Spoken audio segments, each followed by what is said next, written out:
నమస్తే, welcome to Magadha news. నేను SS Lakshmi. మొన్న మధ్య ఏలూరులో దళిత క్రైస్తవుల సభలు అని నిర్వహించడం జరిగింది.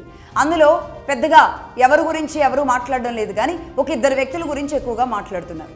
ఈ సమావేశంలో ఒకవేళ ప్రముఖులుగా ఉన్న వ్యక్తులే గనక వాళ్ళైతే నిజానికి ఆ దళితుల కష్టాలేంటి దాని గురించి మాత్రమే మాట్లాడాలి.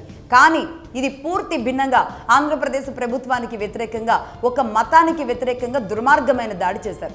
అందులో ఆ ఇద్దరు వ్యక్తులు, ఒకటి జడా శ్రవణ్ కుమార్, రెండవది జోసెఫ్ చౌదరి అలియాస్ ప్రశ్న రావణ్ అని అతడు యూట్యూబ్ ఛానల్తో అతడు ప్రశ్న రావణ్ అంటున్నారు. రావణ్ అని అతడు ప్రమోట్ చేసుకుంటాడు. అంటే నేను రావణుణ్ణి అని, అంటే రాక్షసుణ్ణి అని ఈ విధంగా ప్రమోట్ చేసుకుంటూ ఉంటాడు.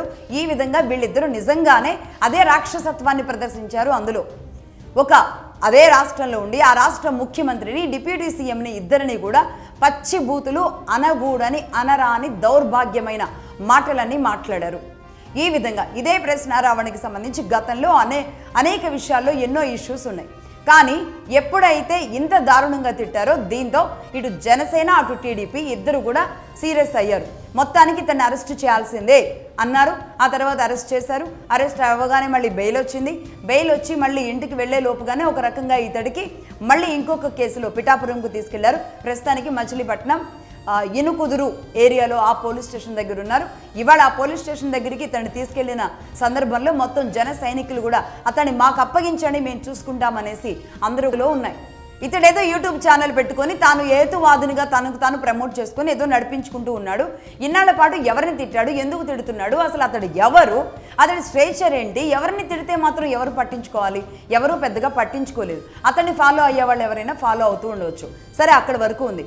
ఎప్పుడైతే ఒక సీఎంని, డిప్యూటీ సీఎంని తనకి పర్సనల్గా ఏదో గొడవ ఉన్నట్టుగా, తనకి వీళ్లతో ఏదో భయంకరమైన గ్రెడ్జ్ ఉన్నట్టుగా, వాళ్ళేదో ఇతడికి అన్యాయం చేసినట్టుగా విపరీతమైన విచ్చలవిడి మాటలు మాట్లాడడంతోనే మొత్తం అందరికీ ఎవరు ఇతను అని ఎంక్వైరీ చేయడం మొదలైంది. ఈ మొదలైన నేపథ్యంలోనే ఇక అరెస్టులు, ఈ పరంపర ఇది జరుగుతూ ఉండగానే అసలు ఎవరు అని ఇప్పుడు ఎంక్వైరీ జరుగుతుంది. ఎంక్వైరీలో తెలుతున్న విషయాలు ఏంటో తెలుసా? అతడి యూట్యూబ్ ఛానల్లో మొత్తం హిందూ దేవతలని అసభ్యంగా మాట్లాడుతూ, బూతులు మాట్లాడుతూ, సీత పవిత్రతని అగ్నిగుండంలో చూయించిన రాముడు నిజంగా మీ దేవుడైతే ప్రతి భార్య పవిత్రతని కూడా మీరు వెళ్ళి అగ్నిగుండంలో చూపించిన తరువాతే మీ భార్యలు కూడా సీతాదేవి లాంటి పవిత్రతలు అని మీరు ఫాలో అవ్వండి అనేలాంటి ఓపెన్ స్టేట్మెంట్లు ఇచ్చే ఒక దుర్మార్గమైన ఒక రామాయణాన్ని హిందువులుగా సీతమ్మని, రామయ్యని గుండెల్లో పెట్టుకొని ఉంటారు హిందువులు. ఆ హిందువుల మనోభావాలు కాదు, మానసిక వేదనకి గురవుతున్నాడు ఇతడి మాటలు. ఇతడు ఏమీ చేయలేకపోయారు ఇన్నాళ్ళు. దీని మొత్తం ఎంక్వైరీలో తేలుతోంది ఏంటి అంటే, ప్రస్తుతానికి తెలుస్తున్న ఒక బేసిక్ సమాచారం అందుతోంది. పోలీసులకి కొన్ని బేసిక్ ఇన్ఫర్మేషన్లు వచ్చాయి. ఏంటి అంటే, ఇతడు ఏం చెప్పుకున్నాడు, పేరు జోసెఫ్ చౌదరి అని పెట్టుకున్నాడు, అలియాస్ ప్రశ్న రావణ్ అని పెట్టాడు. సరే, అతడు మాటకారి, బాగా మాట్లాడుతున్నాడు కాబట్టి ఇతడికి ఒక అండ దొరికింది. ఆ అండతో దీనిని హిందూ మతం మీద దాడి చేయడానికి ఇతడికి ఫండింగ్ వస్తోంది. హిందూ మతం మీద, హిందూ దేవీ దేవతల మీద టార్గెట్ చేయాలి. ఎవరైతే సనాతనం అంటారో, ఎవరైతే హిందూ మతం గురించి మాట్లాడతారో వాళ్ళు ఎవరున్నా సరే వాళ్ళని పచ్చి బూతులు తిట్టుకుంటూ వెళ్ళాలి. ఎవరైతే ఈ హిందూ మతం గురించి, సనాతనం గురించి యూట్యూబ్ ఛానల్స్ నడుపుతూ ఉన్న రైట్ వింగ్ ఛానల్స్ ఏవైతే ఉన్నాయో వాళ్ళందరినీ కూడా విచ్చలవిడిగా, అంటే ఇతని ఎజెండానే అది. ఒకవేళ అతడు హేతువాది, లేదంటే ఒక క్రిస్టియన్ వాది, అతడి మతానికి సంబంధించి మంచి చెప్పుకుంటే సరిపోతుంది కదా. ఎందుకు ఈ మతం మీద పడి ఏడవడం, ఈ మతాన్ని ప్రోత్సహిస్తున్న వాళ్ళ గురించి ఎందుకు ఏడవడం? ఇది దుర్మార్గం. రాసి పెట్టుకోండి, ఈ హేతువాదులు అని ముద్ర వేసి బోర్డు వేసుకుని తిరుగుతున్న అందరూ చెబుతున్న చాలా తక్కువ మంది తప్ప మిగతా వాళ్ళందరూ కూడా హిందూ వ్యతిరేకులే. కేవలం హిందూ మతానికి మాత్రమే వీళ్ళు వ్యతిరేకులు. అంతేగాని క్రిస్టియన్ మతాన్ని కానీ, లేదంటే ముస్లిం మతాన్ని కానీ, అందులో జరుగుతున్న పొరపాట్ల గురించి మాట్లాడరు. అక్కడే అర్థమైపోతుంది అస్సలు వీళ్ళ మతం ఏంటి అని. వీళ్ళ మతం అదే మతం ఉంటుంది, ఆ మతంలోనే ఉండి హిందువులను తిట్టాలి కాబట్టి ఆ మతం నుంచి తిట్టినప్పుడు మళ్ళీ ఆ మతం మీద దాడి జరగకుండా వీళ్ళు మధ్యలో ప్యారలల్గా హేతువాదులు అనే ఒక బోర్డు పెట్టుకుంటున్నారు. ఇతడు కూడా ఆ విధంగానే పెట్టాడు. దీని వెనుక జరిగిన కుట్రలో ఇతన్ని ఆర్గనైజ్ చేస్తున్న వాళ్ళు ఇచ్చిన ముద్ర ఏంటి అంటే, ఇతడికి నువ్వు హిందువులను తిట్టాలి అన్నా, హిందూ మతానికి సపోర్ట్ చేస్తున్న వాళ్ళు ఎవరైతే ఉన్నారో వాళ్ళని తిట్టాలి అన్నా సరే నువ్వు హేతువాదిగా ఉండాలి. అందుకే అతడు చాలా చోట్ల నేను ఒక హేతువాదిని, నాకు ఎలాంటి మతము లేదు, నేను అసలు ఏ మతం వాడిని కాదు అంటే, అతడు ఏ మతం అయితే ఎవరికేంటి, ఏ మతం అయితే ఎవరికేంటి, అసలు హూ ఈజ్ హీ ఈరోజు సనాతనం గురించి మాట్లాడాడు కాబట్టి, సనాతనం గురించి మాట్లాడిన పవన్ కళ్యాణ్ గారి గురించి, లేదంటే ఆంధ్రప్రదేశ్ ముఖ్యమంత్రి చంద్రబాబు నాయుడు గారి గురించి ఈ స్థాయిలో మాట్లాడాడు కాబట్టి ఈరోజు అందరికీ తెలిసింది. కానీ దీని వెనుక ఉన్న కుట్ర ఇప్పుడు నేను చెబుతున్నాను. దేవీ దేవతలని కించపరచాలి, అవమానపరచాలి. ఇది విని చాలామంది మెదళ్ళు పాడవ్వాలి. ఈ విధంగా ఒక నరేషన్ని తయారు చేయడానికి ఇతన్ని ఉపయోగిస్తున్నారు. నెంబర్ 1. అలాగే ఇతడికి ఇచ్చిన పేరేంటో తెలుసా? ప్రశ్న రావణ్ అనేది ఇతడు ఈ ఛానల్కి పెట్టుకున్నాడు తన కోసం. కానీ ఈ వెనుకున్న వర్గం ఇతనికి ఇచ్చిన పేరు ఏంటంటే, అతడి పేరు జోసెఫ్. ఇతడికి చౌదరి అనే ట్యాగ్ ఇచ్చారు. ఇక ఆ ఏరియాలో ఉన్న వాళ్ళు, విజయవాడ, గుంటూరు, ఈ ప్రాంతం వాళ్ళందరూ కూడా అతడు కమ్మ అనుకుంటున్నారు. కమ్మ క్యాస్ట్కి సంబంధించిన వ్యక్తి మరి ఎక్కడ డిఫర్ అయ్యాడో ఏమో కానీ ఇలా ఒక హేతువాదిలాగా మారి హిందువులకు సపోర్ట్ చేస్తున్న వాళ్ళని, సనాతని అన్న పవన్ కళ్యాణ్ని, ఎవరినైనా సరే ముఖ్యంగా చిరంజీవి కుటుంబాన్ని, పవన్ కళ్యాణ్ కుటుంబాన్ని ఏరి పారేయడమే, ప్రతిరోజు తిడుతూ ఉండడమే ఇతడి టార్గెట్ అన్నమాట. ఇతడి వెనుక మరి ప్రకాష్ రాజ్తో కూడా మంచి సత్సంబంధాలు ఉన్నట్టుగా తెలుస్తోంది. ఈ లింకులో భాగంగా అటు వైసీపీ తాడేపల్లి, అలాగే సజ్జల రామకృష్ణారెడ్డి అండ్ సజ్జల భార్గవ్కి ఇవన్నీ లింకులన్నీ కూడా తట్టుకొని ఉన్నాయి. ఈ లింకులని ఇప్పుడు ఒక్కొక్కటి తీయాల్సిన అవసరం ఉంది. నిజానికి ఇతడు చౌదరి కాదు అని తేలింది. నిన్న అతడు ఎఫ్ఐఆర్ నమోదు చేసే క్రమంలో ఎస్సీ మాదిగా అని రాసినట్టుగా తెలుస్తోంది. అతడు ఎఫ్ఐఆర్లో ఎస్సీ మాదిగా అని ఉంది అతడు అరెస్ట్ వారెంట్లో. కానీ ఇతడు చౌదరి అని చెప్పి ఈ విధంగా, అంటే ఇదే కులం, ఇదే మతం, అతడు క్రిస్టియన్ మతం, కానీ హేతువాదిని ఏ మతం లేదని చెప్పడం. నెంబర్ 2, అతడు మాదిగా కమ్యూనిటీ, చెప్పుకుంటే తప్పే ఉంది, మాదిగా కమ్యూనిటీ అని చెప్పుకోవచ్చుగా, కానీ చౌదరి అని చెప్పడం. అయితే ఇక్కడ రేటింగుల కోసమో, చౌదరీలందరికీ కూడా అతను నచ్చడం కోసమో, కమ్మవారందరికీ కూడా వాళ్ళందరూ చూడడం కోసమో కాదు పెట్టుకుంది. చౌదరి అని పెట్టింది ఎందుకు అంటే ఇదే అతి పెద్ద కుట్ర. ఇక్కడ 2 కమ్యూనిటీలు, అటు పవన్ కళ్యాణ్ గారి జనసేన, ఇటు టీడీపీ, ఈ 2 సామాజిక వర్గాల మధ్య గొడవలు పెట్టడానికి ఇదే చౌదరి అన్న వ్యక్తితో, ఇదే పవన్ కళ్యాణ్ గారి కుటుంబాన్ని, పవన్ కళ్యాణ్ గారిని, అలాగే చిరంజీవి గారిని తిట్టించినప్పుడు ఈ జనసేన వాళ్ళంతా ఏమనుకుంటారు? ఈ చౌదరి వెనుక టీడీపీ వాళ్ళు ఉన్నారు, లేదంటే లోకేష్ ఉన్నారు, లేదంటే టీడీపీ సోషల్ మీడియా ఇవన్నీ చేపిస్తుంది అని ఇన్నాళ్ళు భావించారు. ఇతడు చౌదరి, ఇతడు కమ్మ సామాజిక వర్గం కాబట్టి ఇవన్నీ కూడా వీళ్లే చేపిస్తున్నారు అనే దాంటి ఒక పిక్చరైజేషన్ చేసుకొచ్చారు. ఇది చూసారా ఆంధ్రప్రదేశ్లో ఎంత దారుణంగా ఉంటాయో ఈ కులాల, అంటే ఒక పెద్ద స్కెచ్తో 1 సంవత్సరం నుంచి జరుపుతున్న ప్లాన్ ఆఫ్ యాక్షన్ ఇది. సంవత్సరం నుంచి అతన్ని తయారు చేసి ఈ విధంగా ఒక ఊసరవల్లిలాగా తయారు చేసి ఈ రోజు తీసుకొచ్చి ఒక సభా వేదిక మీద అతడి యాటిట్యూడ్ ఏంటి, అతడు మాట్లాడే విధానం ఏంటి, అతడి పద్ధతి ఏంటి, కనీసం చదువుకున్న సంస్కారం కానీ, చదువుకున్న జ్ఞానం కానీ లేదు. విచ్చలవిడిగా పవన్ కళ్యాణ్ ఇతను ఏమైనా పిలిపించి ఏమైనా కొట్టాడా, తిట్టారా, సనాతనులుగా అతనుకున్న ఎజెండాలు ఏంటి, ఎక్కడి నుంచి అసలు వీళ్ళకి డబ్బులు వస్తున్నాయి, ఇప్పుడు నేను చెబుతున్నాను. ఇదే దేవీ దేవతల గురించి ఇష్టం వచ్చినట్టుగా మాట్లాడాడు కదా ఇది. సరే, పవన్ కళ్యాణ్ గారిని తిట్టాడు, చంద్రబాబు నాయుడు గారిని తిట్టారు, వాళ్ళకి అలవాటే, వాళ్ళు భరిస్తారు. ఎందుకంటే స్వయంగా ఒక మాజీ ముఖ్యమంత్రి పచ్చిగా తిట్టించిన రోజులున్నాయి, ఒక మినిస్టర్లే తిట్టిన రోజులున్నాయి. వాళ్ళకంటే గొప్పోడేం కాదు కదా, కాబట్టి వీళ్ళు పడతారు. ఏదో సవా బోడి లింగాల్లో ఒక లింగం అనుకుంటారు, సరే వాళ్ళు పడతారు. అలాగే ఈ సనాతనానికి మద్దతు ఇస్తున్న ప్రతి ఒక్కళ్ళని తిట్టొచ్చు, నన్ను తిట్టొచ్చు, అందరినీ తిట్టొచ్చు, ఇతడు ఎన్ని బూతులైనా తిట్టొచ్చు, తిట్టుకోమందాం.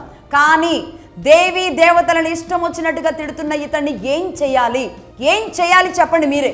హిందువులుగా ఉన్న ఈ భారతదేశంలోకి వచ్చి దుర్మార్గులు ఈ విధంగా కళ్ళకి కట్టినట్టు కనబడుతుందా లేదా నేను చెబుతున్న ప్రతి విషయాలు. ఈ ఎర్ర జర్నలిస్టుల ముసుగులో, ఈ వామపక్ష భావజాల ముసుగులో, ఈ హేతువాద ముసుగులో జరుగుతున్న ఒక వికృత క్రీడ. ఇది క్రిస్టియానిటీ మతం దాడి, ఇది క్రిస్టియానిటీ మతం లాబీ. ఎంత పెద్దవాళ్ళు ఇక్కడ ఉండి ఇతడికి మద్దతు ఇస్తుండే ఈ విధంగా రెచ్చిపోతున్నాడో ఆలోచించండి. అలాగే ఇతడు ఎవరెవరిని విమర్శిస్తాడో తెలుసా? దేవి దేవతలని, ద్రౌపదిని, సీతమ్మని, దేవుళ్ళందరినీ విమర్శించడంతో పాటు ఇక్కడున్న చిన్నజీయర్ స్వామిని పచ్చిగా మాట్లాడుతూ ఉంటాడు. అలాగే రాధా మనోహర్ దాస్ గారిని అలాగే మాట్లాడుతూ ఉంటాడు. అక్కడున్న జగ్గు వాసుదేవ్ స్వామీజీని ఆయనే అలానే మాట్లాడుతుంటారు. వీళ్ళకి ఎందుకు అసలు నాకు అర్థం కాదు ఇప్పటికీ కూడా. ఇప్పుడు మాట్లాడుతున్న హేతువాదు మీడియా సంస్థలు, ఈ సోషల్ మీడియా నడుపుతున్న సంస్థలు ప్రతి ఒక్కళ్ళది చూడండి ఇదే భావజాలం.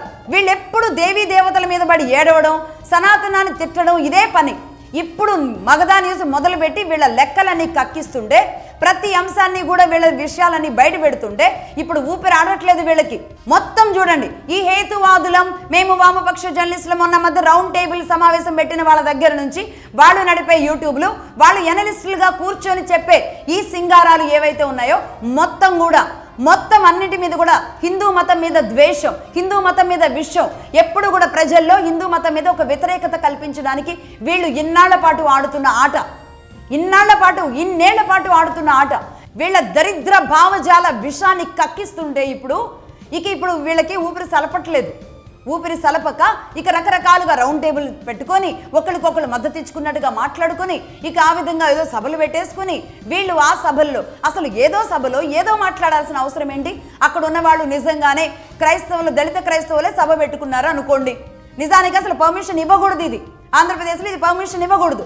ఎందుకంటే సుప్రీంకోర్టు 2 నెలల క్రితమే నిక్కచ్చిగా చెప్పింది రాజ్యాంగంలో మతం మారిన వాళ్ళకి రిజర్వేషన్లు వర్తించవు అనేది ఉంది. కాబట్టి రాజ్యాంగాన్ని పరిరక్షించాల్సింది కోర్టులే. కాబట్టి లా ఆఫ్ ద ల్యాండ్ గా ఉన్న సుప్రీంకోర్టు ఇస్తున్న తీర్పు అని చెప్పింది, రిజర్వేషన్లు వర్తించవు అని చెప్పింది.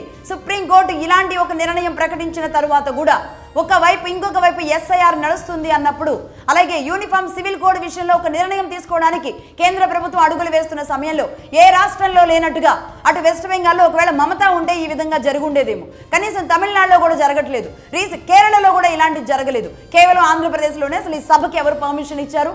ఏ పోలీసులు ఇచ్చారు? ఏ హోంమంత్రి ఇచ్చారు? ఎలా ఇస్తారు దీనికి? దళిత క్రైస్తవుల మహాసభను అసలు ఆ లైనే ఎలా పెడతారు? సుప్రీంకోర్టు ఆదేశాలు సీరియస్గా స్ట్రిక్ట్గా ఉన్నప్పటికీ ఇది కోర్టు ఉల్లంఘన అవుతుందా లేదా? అయినా సరే పర్మిషన్ ఇచ్చారు. సరే, ఆ ఉద్దేశంలో సుప్రీంకోర్టుకి వెళదాం, ఇలా ఒక అప్పీల్ చేసుకుందామని ఒక సమావేశం సామరస్యంగా మాట్లాడుకున్నా బాగుండేది. కానీ అక్కడ ఎజెండా, అక్కడ బోర్డు అన్నీ వేరు, కానీ వీళ్ళు మాట్లాడేది వేరు. నిజానికి ఆ సభకి ఒకవేళ పిలిచిన వాళ్ళు ఎవరైతే ఉంటారో వాళ్ళు తలలు పట్టుకొని ఉంటారు. అసలు మా ఉద్దేశం, అసలు మా దళిత క్రైస్తవులు ఎవరైతే ఉన్నారో వాళ్ళ పరిస్థితి ఏంటి? మరి మేము ఇదే మతంలో ఉండాలా, ఆ మతంకి వెళ్ళాలా, ఏమీ అర్థం కాకుండా ఉన్నారు. ఇదే మా మతంలో, నేను మళ్ళీ చెబుతున్నాను, ఇక్కడ పాయింట్ వచ్చింది కాబట్టి, నిజానికి ఎవరైతే దళితులుగా ఉండి హిందువులుగా ఉన్నారో అది మా హిందువులు, మా దళితులు అవుతారు. మా హిందువులు, మా దళితులు, మాకు సంబంధించిన మేము అంతా ఒకటి అవుతాం. అంతేగాని ఇప్పుడు వన్స్ మతం మారిన తర్వాత మీ మతం వద్దు మాకు అని మారిన తర్వాత కులాన్ని ఎలా పట్టుకుపోతారు, రిజర్వేషన్లు ఎలా పట్టుకుపోతారు? అసలు ఆంధ్రప్రదేశ్లో రిజర్వేషన్లు సుప్రీంకోర్టు అమలు తర్వాత, సుప్రీంకోర్టు ఆదేశించిన తర్వాత కూడా ఈ రిజర్వేషన్ల ప్రాతిపదిక, ఈ రిజర్వేషన్ల ఎజెండాని మారుస్తారా లేదా? ఈ యూసీసీ యూనిఫామ్ సివిల్ కోడ్ విషయంలో ఇంకా స్టడీ చేయడానికి పక్క రాష్ట్రాలకి వెళ్ళి టైం వేస్ట్ చేస్తున్నారు ఇప్పటికీ కూడా ఆంధ్రప్రదేశ్ ప్రభుత్వం, కూటమి ప్రభుత్వం. ఇదే నేను అడుగుతున్నాను. పవన్ కళ్యాణ్ గారైనా, చంద్రబాబు నాయుడు గారైనా, లోకేష్ గారైనా, లేదంటే బీజేపీ నుంచి మాధవ్ గారైనా ఎవరైనా స్పందించండి. ఎందుకు యూనిఫామ్ సివిల్ కోడ్ విషయంలో ఆంధ్రప్రదేశ్లో తాత్సారం జరుగుతోంది? కాంగ్రెస్ ప్రభుత్వాలు, పాలిత రాష్ట్రాలు మాత్రం లేట్ చేస్తున్నాయి. వాళ్ళకు ఒక ఎజెండా ఉంటుంది. మీకేంటి ప్రాబ్లం?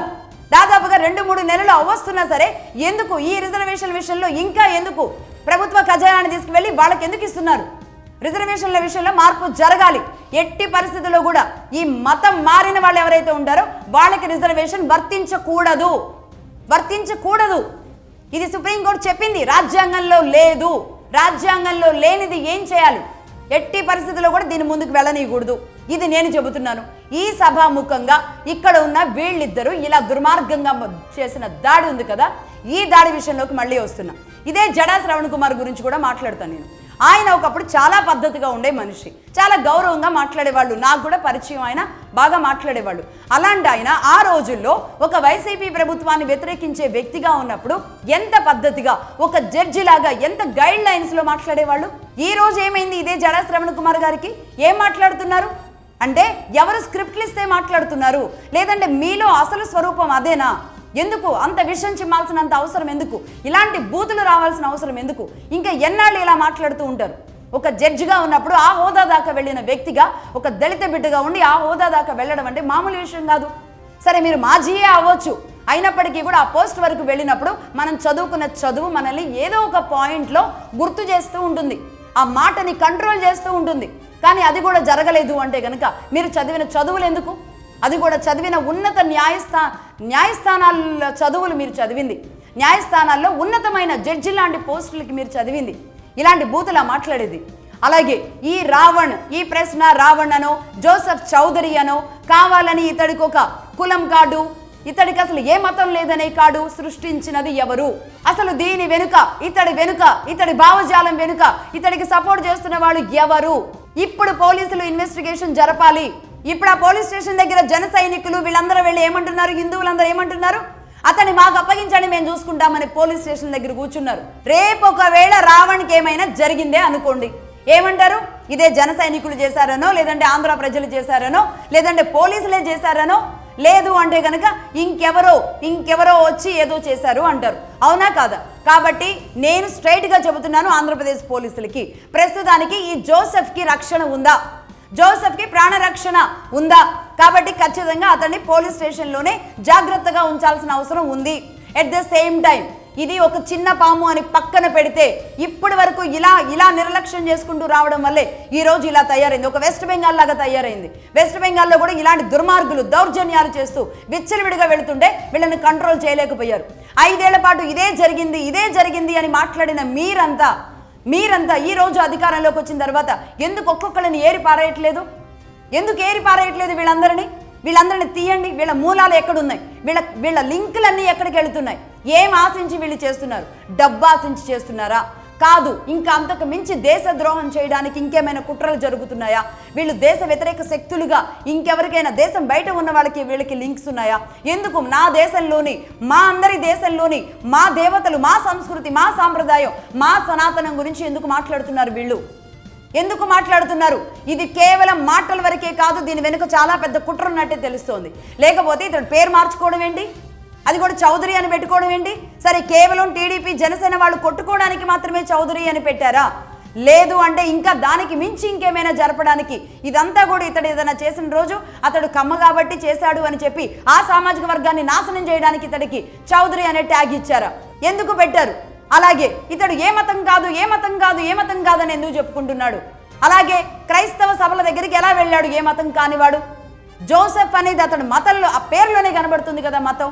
ఇంత ఓపెన్గా తెలుస్తున్నా సరే దీనిని ఇంట్రాగేషన్ చేయడంలో, దీని కూపీ లాగడంలో మాత్రం నిజంగా 100కి 200% చెబుతున్నా ఆంధ్రప్రదేశ్ ప్రభుత్వం ఫెయిల్ అవుతోంది. రేపు ఈ జోసెఫ్కి ఏదైనా జరిగిందంటే కనుక ఖచ్చితంగా అది మీ మీదే పడుతుంది.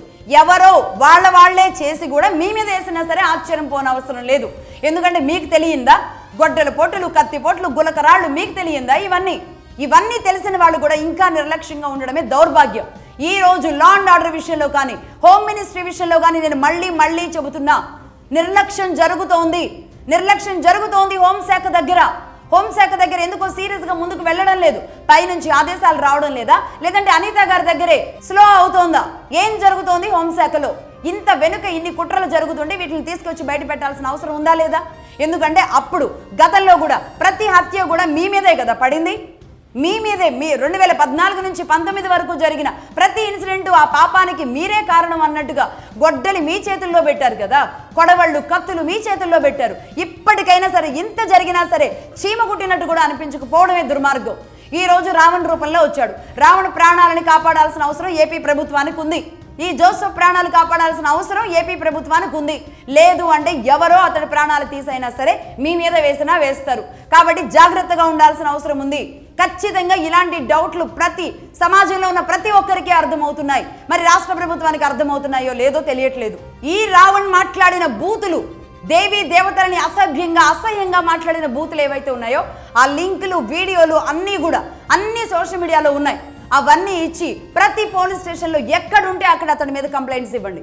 ప్రతి హిందువు కూడా, ప్రతి రైట్ వింగ్ జర్నలిస్ట్ కూడా, అలాగే ప్రతి ఒక్కళ్ళు కూడా అతని మీద కంప్లైంట్ ఇవ్వండి. వెళ్ళండి, కదలండి. ఇలా ఒక్కళ్ళకైనా సరే పాఠం చెప్పకపోతే, గుణపాఠం చెప్పకపోతే ఇలాంటి పాములు ఇలాగే విజృంభిస్తూ ఉంటాయి. ఏం మాట్లాడతాడు ఇతడు? రాధా మనోహర్ దాస్ని ఓపెన్గా ఇలా నడి రోడ్డు మీదంట బట్టలిప్పి తొక్కి తీయాలంట. అవును, మరి వీళ్ళకి అలవాటు కాబట్టి, డాక్టర్ సుధాకర్ అని ఎలా చేశారో వీళ్ళకి బాగా తెలుసు కాబట్టి ఆ విధంగానే చేయాలి అనేది వీళ్ళ కళ. రాధా మనోహర్ దాస్ గారి గురించి నేను ఒకటి చెబుతా. రాధా మనోహర్ దాస్ అన్న వ్యక్తి ఈ క్రిస్టియానిటీలో ఉన్న ఒక మతంలో ఉన్న కొన్ని సంఘటనల్ని ఆయన వేలెత్తి చూపిస్తారు. అవును, ఖచ్చితంగా చూపిస్తారు. ఎందుకంటే ఆయనకి డౌట్లు ఉన్నాయి. ఇన్నేళ్ల పాటు మీరంతా మూకలాగా 1000 మంది, 2 తెలుగు రాష్ట్రాల్లోనే 1000 మంది ఉన్నారు. ఈ 1000 మంది ఇదే మా దేవీ దేవతలని తిడుతున్నారు. మీ మలినాలన్నీ తీసుకువెళ్ళి కూడా విగ్రహాలకి రాశారు, రథాలు తగలబెట్టారు, రాముడి విగ్రహం శిరశ్ఛేదనం లాగా చేశారు, ఎన్ని దుర్మార్గాలు చేశారు. అప్పటికి కూడా ఎవరైనా బూతులు తిట్టారా? ఎవరైనా సరే రెచ్చిపోయారా? మిమ్మల్ని నడి రోడ్డు మీద పెట్టి తొక్కిపట్టి నార తీయాలి అని ఎవరైనా అన్నారా? వేల మంది ఇష్టం వచ్చినట్టు చేసినా సరే హిందువులు ఓపిక పట్టారు. చట్టపరంగా న్యాయపరంగా తేల్చుకుంటామనుకున్నారు. అలాగే సంప్రోక్షణలో ఆ కార్యక్రమాల్లో ఏదో చేసుకుని శుద్ధి చేసుకుని క్షమాపణ కోరుకుని ఆ భగవంతుడిని అలా ముందుకెళ్లారే కానీ ఎక్కడ ఎవరిని కూడా టార్గెట్ చేయలేదు. కానీ ఇప్పుడు రాధా మనోహర్ దాస్ అన్న ఒక్క వ్యక్తి హిందువులందరి పక్షాన ఈ క్రిస్టియన్ మతంలో ఉన్న ఈ లూప్ హోల్స్ ని ప్రశ్నిస్తే ఏమంటున్నారు? ఈ రాధా మనోహర్ దాస్ గారు టార్గెట్ అయ్యాడు. ఇప్పుడు అందరికీ హిందువుల పక్షాన నిలబడి ఆయనకున్న సందేహాలు డౌట్లు అడుగుతున్నాడు. అవును, ఆయన ఒక్కడే అడుగుతాడు అని కూడా నేను చెప్తాను. మరి వేల మంది మీరు ఒక పక్కుండి ఈ దేవీ దేవతలని హిందువులని సనాతనాన్ని అంటుంటే ఇన్నాళ్ళు మేమంతా భరిస్తే ఒక్కడు అడిగిన దానికి మీరు అంత అల్లాడిపోతే ఎట్లా? సమాధానాలు చెప్పండి, మరి సామరస్యంగా చెప్పండి. లేదంటే లీగల్గా మేము ఎలా వెళ్ళామో అలాగే లీగల్ ఫైట్కి వెళ్ళండి. ఇదే ఆంధ్రప్రదేశ్ ప్రభుత్వానికి చివరిగా ఒక విషయం అయితే చెబుతున్నా, ఇతన్ని బయటికి వదలొద్దు, అతడి ప్రాణాలకి సేఫ్ కాదు కాబట్టి అతన్ని లోపలే ఉంచండి, విచారించండి, మొత్తం ఇతడి వెనక ఎవరున్నారో కూపీ లాగండి. ఇది మాత్రమే మొత్తం యావత్ హిందువులంతా కోరుకుంటున్నది ఇదే. ఇతడే కాదు ఇంకా ఎవరెవరున్నారో అందరి మీద కంప్లైంట్లు ఇవ్వడం మొదలు పెట్టండి. కంప్లైంట్లు ఇస్తే ఇక రాష్ట్ర ప్రభుత్వం చూసుకోకపోతే అప్పుడు రాష్ట్ర ప్రభుత్వం మీద ఫైట్ చేయొచ్చు. అది ఏపీ అయినా తెలంగాణ అయినా సరే కేంద్రమైనా సరే. మేము కంప్లైంట్స్ ఇచ్చిన తర్వాత కూడా మీరు యాక్షన్ తీసుకోలేదు అంటే గనక అప్పుడు రాష్ట్ర ప్రభుత్వాల మీద కేంద్ర ప్రభుత్వం మీద ఫైట్ చేద్దాం. కానీ చట్టపరంగానే వెళదాం. ఎక్కడ కూడా ఎవరు చట్టాన్ని చేతిలోకి తీసుకోవద్దు. అది జన సైనికులైనా టీడీపీ వాళ్ళైనా ఎవరైనా సరే చట్టాన్ని చేతిలోకి తీసుకోవడం అనేది సమంజసం కాదు. కాబట్టి చట్టపరంగానే వెళ్లాల్సిన అవసరం ఉంటుంది. అలాగే రావణ్ అన్న వ్యక్తి కూడా ఇదే మన తెలుగువాడు కాబట్టి అతడి ప్రాణాన్ని కూడా మనమే కాపాడుకోవాలి.